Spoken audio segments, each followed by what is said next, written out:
हरिओम. भगवान आद्य श्री शंकराचार्य कृत श्रीकृष्णाष्टकम. योगदास श्री जयगणेश जोशी यांचे निरूपण. स्तोत्र चौथे. सदैव पादपंकजं मदीय मानसे निजं दधानमुक्तमालकं नमामि नन्दबालकं. समस्तदोषशोषणं समस्तलोकपोषणं समस्तगोपमानसं नमामि कृष्णलालसं. ज्याचे पाय सदैव कमळासारखे आहेत, जो आमच्या मनात चिरस्थायी असतो, जो समस्त विश्वातील कुबेरांचा कुबेर आहे, जो नंदाचा बालक आहे, अशा श्रीकृष्णाला मी नमन करतो. जो सर्वांचे दोष सामावून घेतो, जो सर्व लोकांचे पोषण करतो, जो सर्व गोपोगोपींचा मनकवडा आहे, जो तत्पर आहे, अशा कृष्णाला मी नमन करतो. सदैव पादपंकजम म्हणजे ज्याचे पाय सदैव कमळासारखे आहेत. पाद म्हणजे पाय, पंकज कमळ. भगवान आद्य श्री शंकराचार्यांनी श्रीकृष्णाचे पाय सदैव कमळासारखे आहेत हा श्रीकृष्णाचा विशेष म्हणून सांगितला आहे. भगवान आद्य श्री शंकराचार्यांनी श्रीकृष्णाचा हा महाविलक्षण सांगितलेला विशेष समजावून घेऊ. श्री शंकराचार्यांनी येथे श्रीकृष्णाचे पाय कमळासारखे आहेत असे आणि फक्त इतकेच सांगितले नाही, तर ते येथे सदैव असा फार मोलाचा शब्द वापरत आहेत. हा सदैव शब्द या ओळीचा गाभा आहे. ते सांगतात की श्रीकृष्णाचे पाय सदैव कमळासारखे आहेत. श्रीकृष्णाचे पाय सदैव कमळासारखे असणे यात 3 महत्त्वाच्या गोष्टी आहेत.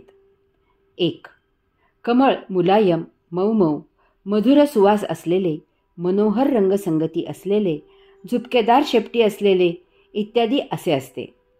पाहणाऱ्याला ते मुग्ध करते, त्याचे भान हरपून जाते, त्याला ते फूल उचलून घ्यावे असे वाटते. भगवान आद्य श्री शंकराचार्य सांगतात की श्रीकृष्णाचे पाय कमळाची ही अशी सर्व वैशिष्ट्ये धारण केलेले आहेत. अशा या कमळाप्रमाणे पाय असलेल्या श्रीकृष्णाच्या चरणकमली कमळाचे फूल सेवा म्हणून वाहिले जाते. श्रीकृष्णाला पाहणारा त्याच्याकडे आकर्षित होऊन मुग्ध होत असे, त्याचे भान हरपत असे, त्याला श्रीकृष्णाच्या सन्निध राहावे असा मोह होत असे. 2. कमळाचे फूल चिखलात, दलदलीत, घाणीत उगवते. ते त्यातच देठाचा आधार घेऊन उभे असते. तथापि ते गुणांनी या त्याच्या निर्माणाच्या बरोबर विरुद्ध असते. ते सदा स्वच्छ, सुगंधी, पाहणाऱ्याला प्रसन्न करणारे असते. ते चुकून सुद्धा स्वतःला चिखल, दलदल, घाण चिकटवून घेत नाही.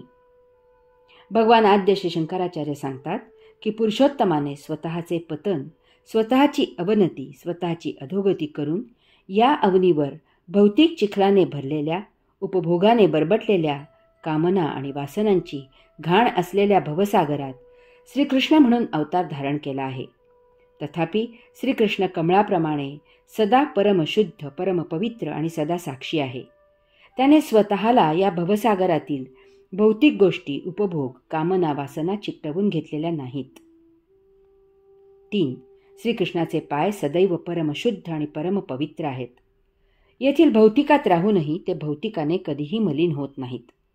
तो सदा साक्षी आणि विरक्त आहे.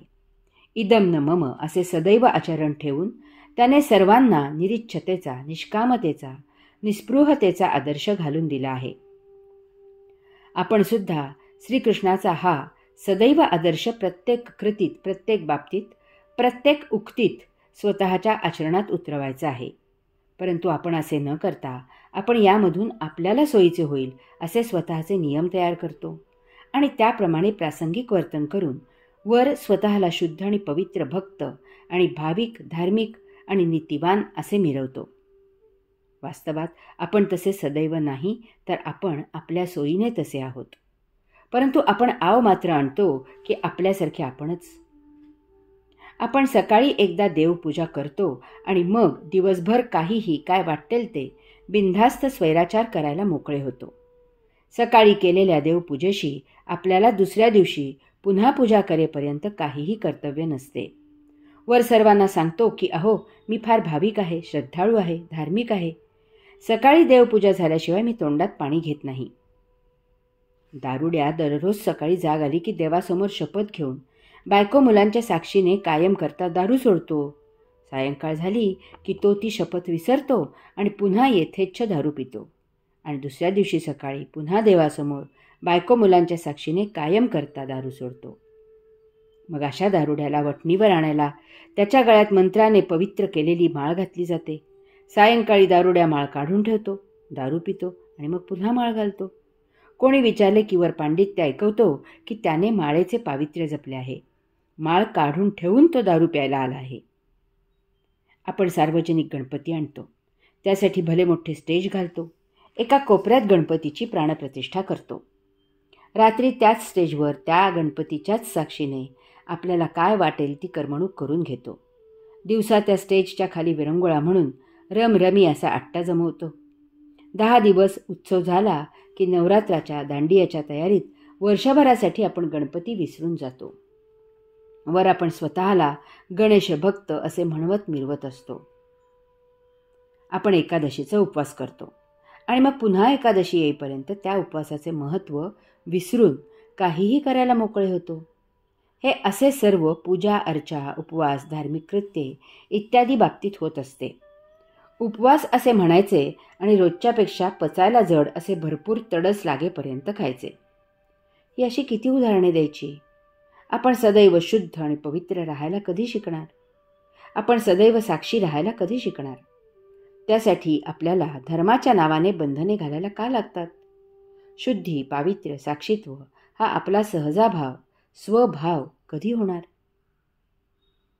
आपल्याला आपल्या घराण्याच्या चालीरीतींचा, घराण्याच्या आडनावाचा, घराण्याच्या वंशजांचा फार फार अभिमान असतो. याबद्दल जरा कोणी काही उणेदुणे बोलले तर ते आपल्याला सहन होत नाही. यासाठी प्रसंगी आपण एकमेकांचा गळा घोटायला कमी करत नाही. आपण सनातन पुरुषोत्तमाचे अंश आहोत, त्याचे वंश आहोत. प्रत्येक सजीव आपल्याला घराण्याचा वंश आहे, आपला वंशज आहे. पुरुषोत्तम हे आपले सनातन मूलभूत घराणे आहे. योगधाम हे आपले मूळ वसतिस्थान आहे. मौन ही आपली मातुल भाषा आहे.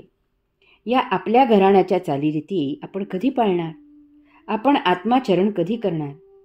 भगवान आद्य श्री शंकराचार्यांच्या या सदैव शब्दाचा मान ठेवायला आपण कधी शिकणार? यास्तव श्रीकृष्णाचे भजन करावे. भगवान आद्य श्री शंकराचार्य म्हणतात की ज्याचे पाय सदैव कमळासारखे आहेत त्या श्रीकृष्णाला मी नमन करतो. मदीय मानसे निजम, जो आमच्या मनात चिरस्थायी असतो. मदीय मानसे निजम. भगवान आद्य श्री शंकराचार्यांनी श्रीकृष्ण आमच्या मनात चिरस्थायी असतो असा श्रीकृष्णाचा विशेष म्हणून सांगितला आहे. भगवान आद्य श्री शंकराचार्य यांनी श्रीकृष्णाचा हा एक महत्त्वाचा विशेष सांगितला आहे. आपण अंशात्मा म्हणून मातेच्या उदरी प्रवेश करतो आणि जीवात्म्याची निर्मिती करतो. जीवात्मा देह धारण करतो आणि त्यावर बाह्यभागी पंचज्ञानेंद्रिये, पंचकर्मेंद्रिये निर्माण करतो. त्यानंतर अंतस्भागी बुद्धी, स्मृती यांची स्थापना जीवात्मा करतो. अशा प्रकारे आपली देहादी इंद्रिये धारण केली जातात.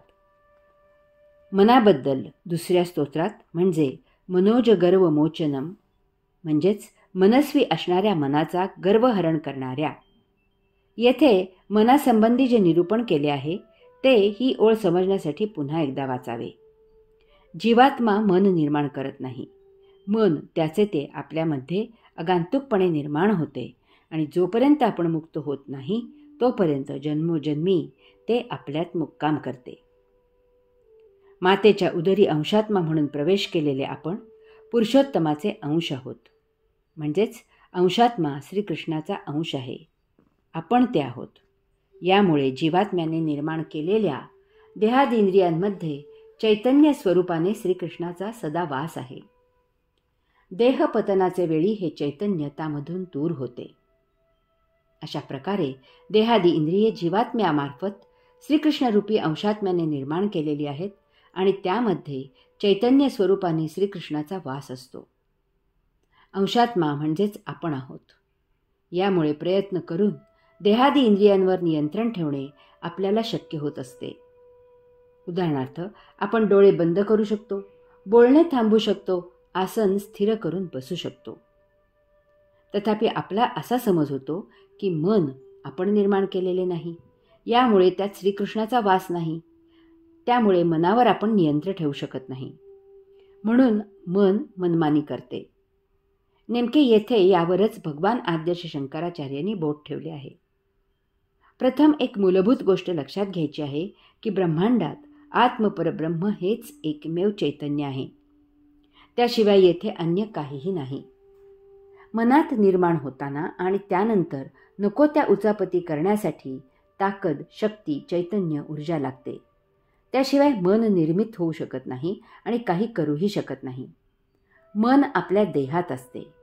देहात एका श्रीकृष्ण रूपी चैतन्याशिवाय अन्य चैतन्य उपलब्ध नाही. याचा अर्थ मनाला हे चैतन्य श्रीकृष्ण रूपी अंशात्म्याकडूनच मिळते. देहपतन झाल्यावर जरी मन अंशात्म्याला लपेटून देहाबाहेर झाले तरीही त्यात ते श्रीकृष्ण रूपी अंशात्म्याचे चैतन्य तसेच असते. म्हणून भगवान आद्य शंकराचार्य म्हणतात की श्रीकृष्ण आमच्या मनात चिरस्थायी असतो. एरवी मन टिकणे शक्य नाही. तसेच मनात श्रीकृष्ण रूपी चैतन्य असल्यामुळे ते कायमस्वरूपी नष्ट करता येत नाही. यास्तव मनाला नष्ट करू नये ते शक्य नसते. परंतु मनाचा आपण आपल्याला पाहिजे तसा उपयोग करून घेऊ शकतो. तसेच अन्य देहादी इंद्रियांप्रमाणे आपण मनालाही नियंत्रित करू शकतो. एखादा शकुनी मामा आपल्या घरी येतो, आपलेच अन्न खातो आणि आपल्या घरी मुक्काम ठोकतो आणि उचापती करू लागतो. अशा शकुनी मामाला आपण निश्चितच वठणीवर आणू शकतो. त्याला आपल्या घरी आपल्या कामात सहभागी करून घेऊन आपण त्याला योग्य मार्गी जीवन जगायला शिकवू शकतो. मन तसेच शकुनी मामा आहे. ते आपल्याच ऊर्जेचा उपयोग करून निर्माण झाले आहे. आपल्याच ऊर्जेमुळे ते येथे जीवित आहे आणि आपल्याच ऊर्जेमुळे ते त्याची मनमानी करत आहे. आपल्यात देहादी इंद्रियांसह मनालाही शांत करण्याची कला आहे. आपण चतुर्थीचा उपवास करतो. चंद्रोदय रात्री 10 वाजता असतो.